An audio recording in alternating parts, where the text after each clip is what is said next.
प्रधानमंत्री नरेंद्र मोदी ने 19 जून को नालंदा विश्वविद्यालय के नए परिसर का उद्घाटन किया। इस उद्घाटन में 17 देशों से ज्यादा के राजनयिक शामिल हुए। साल 2016 में नालंदा के खंडहरों को संयुक्त राष्ट्र विरासत स्थल घोषित किया गया था। इसके बाद विश्वविद्यालय का निर्माण कार्य 2017 में शुरू किया गया। लेकिन क्या ये अपनी वो प्राचीन ख्याति प्राप्त कर पाएगा जो इतिहास में नालंदा को मिली थी? तो चलिए आपको थोड़ा बताते हैं जो अभी नया परिसर बना है उसके बारे में क्या खास है। नालंदा विश्वविद्यालय का नया कैंपस नालंदा के प्राचीन खंडहरों के स्थल के पास बनाया गया है। इस नए कैंपस की स्थापना नालंदा विश्वविद्यालय अधिनियम 2010 के माध्यम से की गई है।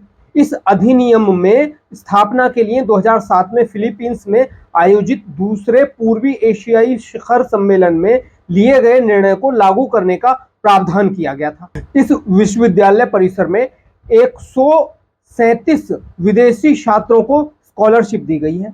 नालंदा विश्वविद्यालय में भारत के अलावा 17 अन्य देशों जैसे ऑस्ट्रेलिया, बांग्लादेश, भूटान, कंबोडिया, चीन, Indonesia, Laos, Mauritius, Myanmar, New Zealand, Portugal, Singapore, Korea, Sri Lanka, Thailand और वियतनाम की भागीदारी है। इन देशों ने विश्वविद्यालय के समर्थन में समझौता ज्ञापनों पर हस्ताक्षर किए हैं। इसके अलावा आने वाले सेशन में पीएचडी कोर्स के लिए भी कई देशों के छात्रों ने अपना आवेदन दिया है। नालंदा विश्वविद्यालय की तरफ से इंटरनेशनल स्टूडेंट के लिए 137 स्कॉलरशिप रखी गई हैं। विश्वविद्यालय में बौद्ध अध्ययन, फिलोसॉफी, तुलनात्मक धर्म की पढ़ाई, इतिहास, पारिस्थितिकी और पर्यावरण स्टडीज और मैनेजमेंट की पढ़ाई के लिए अलग अलग स्कूल बनाए गए हैं। क्या खास है नालंदा यूनिवर्सिटी का नया कैंपस? नालंदा यूनिवर्सिटी के 2 एकेडमिक ब्लॉक हैं जिसमें 40 क्लासरूम हैं। यहाँ पर कुल 1900 बच्चों के पढ़ने की व्यवस्था है। यूनिवर्सिटी में 2 ऑडिटोरियम भी हैं जिसमें 300 सीटें हैं। इसके अलावा इंटरनेशनल सेंटर और एम्फी थिएटर भी बनाया गया है जहां 2000 लोगों के बैठने की क्षमता है। यही नहीं, छात्रों के लिए फैकल्टी क्लब और स्पोर्ट्स कॉम्प्लेक्स सहित कई अन्य सुविधाएं भी हैं। नालंदा यूनिवर्सिटी का कैंपस NETGERO कैंपस है। इसका मतलब है कि यहाँ पर्यावरण अनुकूल के एक्टिविटी और शिक्षा होती हैं। कैंपस में पानी को रिसाइकिल करने के लिए प्लांट लगाया गया है। 100 एकड़ की वाटर बॉडीज के साथ साथ कई सुविधाएं पर्यावरण के अनुकूल है। तो अब चलते हैं दोस्तों इसके थोड़े इतिहास के बारे में। नालंदा प्राचीन भारत में उच्च शिक्षा का सर्वाधिक महत्वपूर्ण और विख्यात केंद्र था। महायान बौद्ध धर्म के शिक्षा केंद्र में हीनयान धर्म के साथ ही अन्य धर्मों के तथा अनेक देशों के छात्र पढ़ते थे। वर्तमान बिहार राज्य में पटना से 88.5 किलोमीटर दक्षिण पूर्व और राजगीर से 19.5 किलोमीटर उत्तर में एक गांव के पास अलेक्जेंडर कनिंघम द्वारा खोजे गए इस महान बौद्ध विश्वविद्यालय के भग्नावशेष इसके प्राचीन वैभव का बहुत कुछ अंदाज आपको देते हैं। चीनी यात्री हुआन सेंग अनेक पुरालेखों और 7वीं शताब्दी में भारत के इतिहास को पढ़ने के लिए आया के इतिसिंह के यात्रा विवरणों से इस विद्यालय के बारे में विस्तृत जानकारी प्राप्त होती है। यहाँ 10,000 छात्रों के पढ़ने के लिए 2,000 शिक्षक थे। प्राचीन चीनी यात्री फेनियांग ने 7वीं शताब्दी में यहाँ जीवन का महत्वपूर्ण 1 वर्ष एक विद्यार्थी और एक शिक्षक के रूप में व्यतीत किया। प्रसिद्ध बौद्ध सारिपुत्र का जन्म यहीं पर हुआ था। अब आपको बताते हैं कि इसके संस्थापक कौन थे। इस विश्वविद्यालय की स्थापना का श्रेय गुप्त शासक कुमार गुप्त प्रथम 450 से 470 को प्राप्त है। इस विश्वविद्यालय को हेमंत कुमार गुप्त के उत्तराधिकारियों का पूरा सहयोग मिला। गुप्त वंश के पतन के बाद भी आने वाले सभी शासक वंशों ने इसकी समृद्धि में योगदान जारी रखा। इसे महान सम्राट हर्षवर्धन और पाल शासकों का भी संरक्षण मिला। स्थानीय शासकों तथा भारत के विभिन्न क्षेत्रों के साथ ही इसे अनेक विदेशी शासकों से भी अनुदान मिलता रहा। इस विश्वविद्यालय में भारत के विभिन्न क्षेत्रों से ही नहीं बल्कि कोरिया, जापान, चीन, तिब्बत, इंडोनेशिया, फारस और तुर्की से भी विद्यार्थी शिक्षा ग्रहण करने आते थे। नालंदा के विशिष्ट शिक्षा प्राप्त स्नातक बाहर जाकर बौद्ध धर्म के प्रचार करते थे। इस विश्वविद्यालय को 9वीं शताब्दी से 12वीं शताब्दी तक अंतरराष्ट्रीय ख्याति प्राप्त है। अब हम आपको थोड़ा सा इसके आर्किटेक्ट के बारे में बताते हैं। अत्यंत सुनियोजित ढंग से और विस्तृत क्षेत्र में बना हुआ यह विश्वविद्यालय स्थापत्य कला का अद्भुत नमूना था। इसका पूरा परिसर एक विशाल दीवार से घिरा हुआ था जिसमें प्रवेश के लिए एक मुख्य द्वार था। उत्तर से दक्षिण की ओर मठों की कतार थी और उनके सामने अनेक भव्य स्तूप और मंदिर थे। मंदिरों में बुद्ध भगवान की सुंदर मूर्तियां स्थापित थी। केंद्रीय विद्यालय में 7 बड़े कक्ष थे और इसके अलावा 300 कमरे थे। इनमें व्याख्यान हुआ करते थे। अभी तक खुदाई में 13 मठ मिले हैं। वैसे इससे भी अधिक मठों के होने की संभावना है। मठ एक से अधिक मंजिल के होते थे। कमरे में सोने के लिए पत्थर की चौकी होती थी। दीपक, पुस्तक इत्यादि रखने के लिए आले बने हुए थे। प्रत्येक मठ के आंगन में एक कुआं बना था।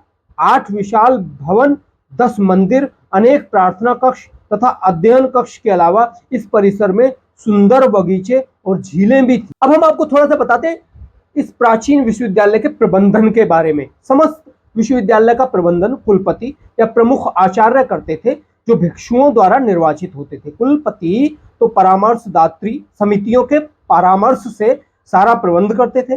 प्रथम समिति शिक्षा तथा पाठ्यक्रम संबंधी कार्य देखती थी और द्वितीय समिति सारे विश्वविद्यालय की आर्थिक व्यवस्था और प्रशासन की देखभाल करती थी। विश्वविद्यालय को दान में मिले 200 गांव से प्राप्त उपज और आय की देखरेख यही समिति करती थी।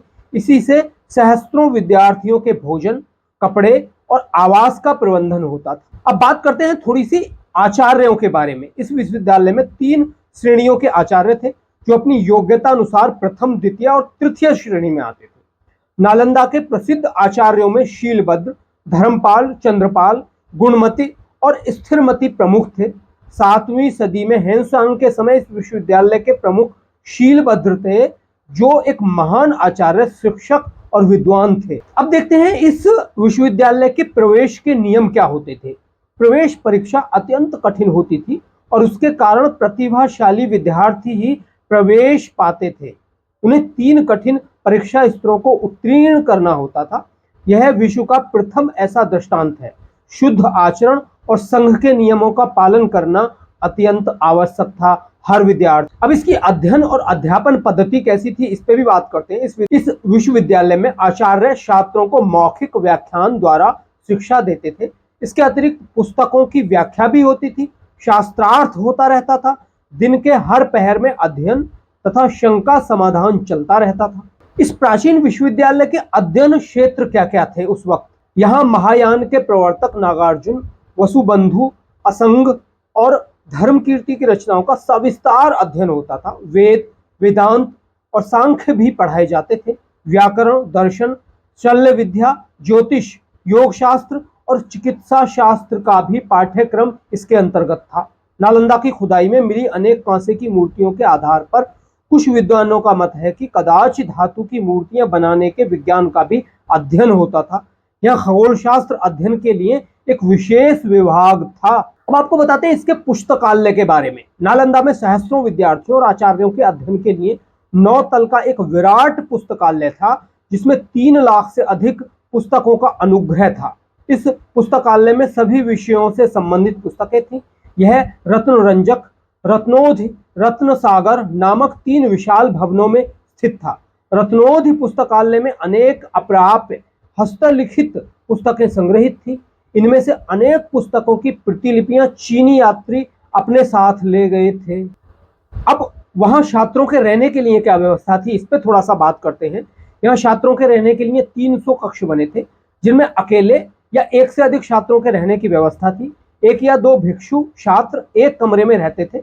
कमरे छात्रों को प्रत्येक वर्ष उनकी अग्रिमता के आधार पर दिए जाते थे। इसका प्रबंधन स्वयं छात्रों द्वारा छात्र संघ के माध्यम से किया जाता था। यहाँ छात्रों का अपना संघ था। वे स्वयं इसकी व्यवस्था और चुनाव करते थे। यह संघ छात्र संबंधित विभिन्न मामलों जैसे छात्रावासों का प्रबंधन आदि करता था। जो आज भी छात्र संघ हमारे विश्वविद्यालयों में होता है, वो नालंदा विश्वविद्यालय के समय से ही परंपरा चली आई है। यहाँ जो छात्र थे उनको किसी तरह के आर्थिक आधार या आर्थिक परेशानी की कोई समस्या नहीं थी। छात्रों को किसी प्रकार की आर्थिक चिंता नहीं थी। उनके लिए शिक्षा, भोजन, वस्त्र, औषधि और उपचार सभी निःशुल्क थे। राज्य की ओर से विश्वविद्यालय को 200 गांव दान में मिले थे, जिनसे प्राप्त आय और अनाज से उसका खर्चा चलता था। अब दोस्तों सबसे महत्वपूर्ण बात करते हैं, आखिर नालंदा विश्वविद्यालय को खत्म कैसे किया?